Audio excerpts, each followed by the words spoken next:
J'ai présenté la candidature de Lynn Chaloux pour la médaille Gérard Sage car c'est une femme d'exception.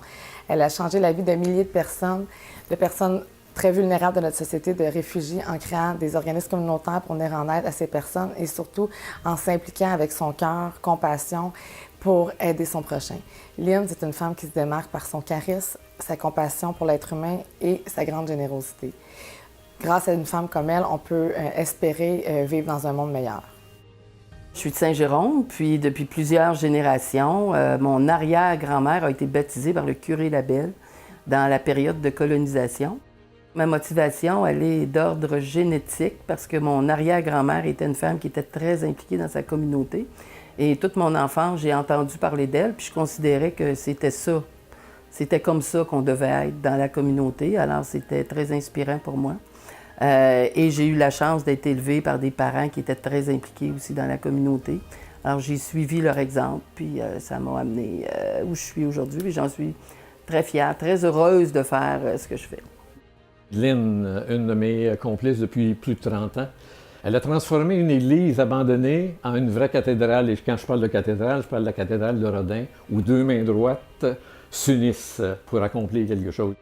Quand on a eu la possibilité d'acquérir l'église Sainte-Marcelle, ça a été tout un défi, mais en même temps, je considère que c'est une belle réussite parce qu'on a vraiment vitalisé cet espace-là pour en faire un lieu communautaire. C'est un centre communautaire où il y a plusieurs organismes qui cohabitent ici, puis beaucoup de groupes qui fréquentent cet espace-là. On l'a appelé le Méridien 74 parce qu'on est Saint-Jérôme, on est sur le Méridien 74. Et on a près de 1400 personnes par semaine qui passent ici, là, venir chercher des services. Le Coffret, c'est un organisme d'accueil pour les nouveaux arrivants. Et c'est en 86, je visitais le pavillon de l'ONU et il y avait un kiosque du Haut-Commissariat des réfugiés. Quand j'ai pris conscience de ce qui se passait avec les réfugiés, bien, je me suis dit c'est avec eux que je veux travailler. Alors j'ai fait application. Et là, le Haut-Commissariat m'a répondu très rapidement, non, partez un organisme, on va vous envoyer des réfugiés. Finalement, après 9 ans d'organisation, on a reçu les premiers réfugiés là, qui arrivaient à l'époque de Bosnie, de l'ex-Yougoslavie.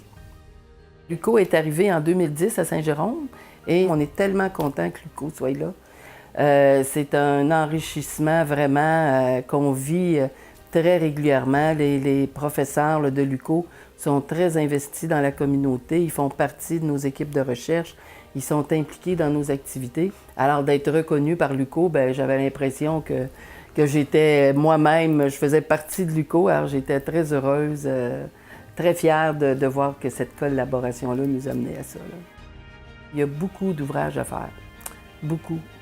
Et on est parfois comme... on se sent très impuissant quand on écoute les nouvelles, quand on voit qu'est-ce qui se passe dans le monde. Mais il y a une réalité qui fait qu'on est capable de s'impliquer à notre mesure dans nos communautés. Il faut juste comme trouver quels sont les organismes qui représentent nos intérêts. Mais ce que je dirais, c'est impliquez-vous. La population qui est fragile a besoin d'aide, autant dans nos communautés locales qu'à l'international.